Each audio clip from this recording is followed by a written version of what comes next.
దేశంలోని కోట్లాది మంది రైతులకు కేంద్ర ప్రభుత్వం శుభవార్త చెప్పింది. రైతులకు పెట్టుబడి సాయం అందిస్తున్న ప్రధానమంత్రి కిసాన్ సమ్మాన్ నిధి యోజనను మరో 5 ఏళ్ల పాటు పొడిగించాలని కేంద్ర కేబినెట్ నిర్ణయించింది.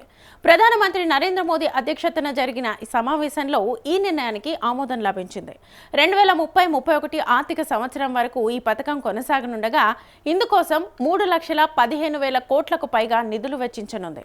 అదే సమావేశంలో సూర్య సరోవర్ యోజన, సముద్ర మంథన్, ఖేలో ఇండియా వంటి పలు కీలక పథకాలకు కూడా భారీ కేటాయింపులు చేసింది.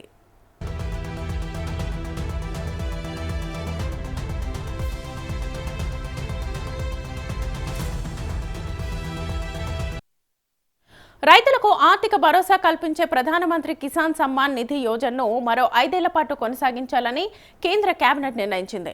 2030-31 వరకు అమలు కానున్న ఈ పథకం కోసం 3,15,000 కోట్లకు పైగా నిధుల్ని కేటాయించనుంది. ఈ నిర్ణయంతో దేశవ్యాప్తంగా కోట్లాది మంది అర్హులైన రైతు కుటుంబాలకు లబ్ధి చేకూరనున్నాయి. కేంద్ర మంత్రి అశ్విని వైష్ణవ్ ఈ విషయాన్ని అధికారికంగా ప్రకటించారు.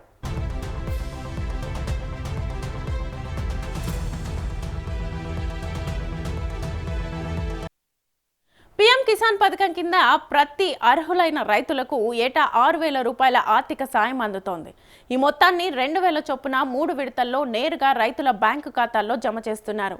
ఇప్పటి వరకు 23 విడతల నిధులు విడుదల కాగా ప్రస్తుతం రైతులు 24వ విడత కోసం ఎదురుచూస్తున్నారు. ఈ నేపథ్యంలో పథకం పొడిగింపు నిర్ణయం రైతుల్లో ఆనందాన్ని నింపింది.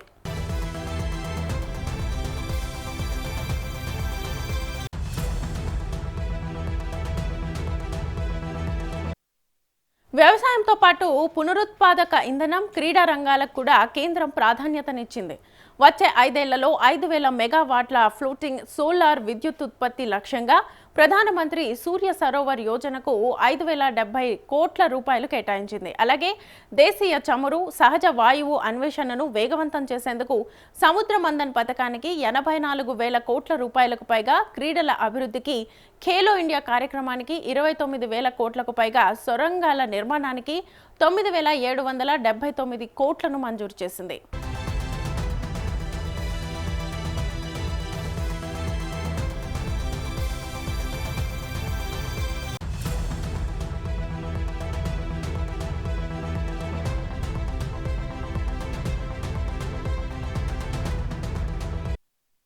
వ్యవసాయం, ఇంధనం, మౌలిక వసతులు, క్రీడా రంగాల అభివృద్ధికి ప్రాధాన్యతనిస్తూ కేంద్ర కేబినెట్ తీసుకున్న ఈ నిర్ణయాలు దేశ అభివృద్ధికి ఊతమివ్వనున్నాయని కేంద్ర ప్రభుత్వం పేర్కొంది. ముఖ్యంగా పీఎం కిసాన్ పథకం కొనసాగింపుతో రైతులకు పెట్టుబడి భారం తగ్గి వ్యవసాయ రంగానికి మరింత బలం చేకూరుతుందని ప్రభుత్వం అభిప్రాయపడుతోంది.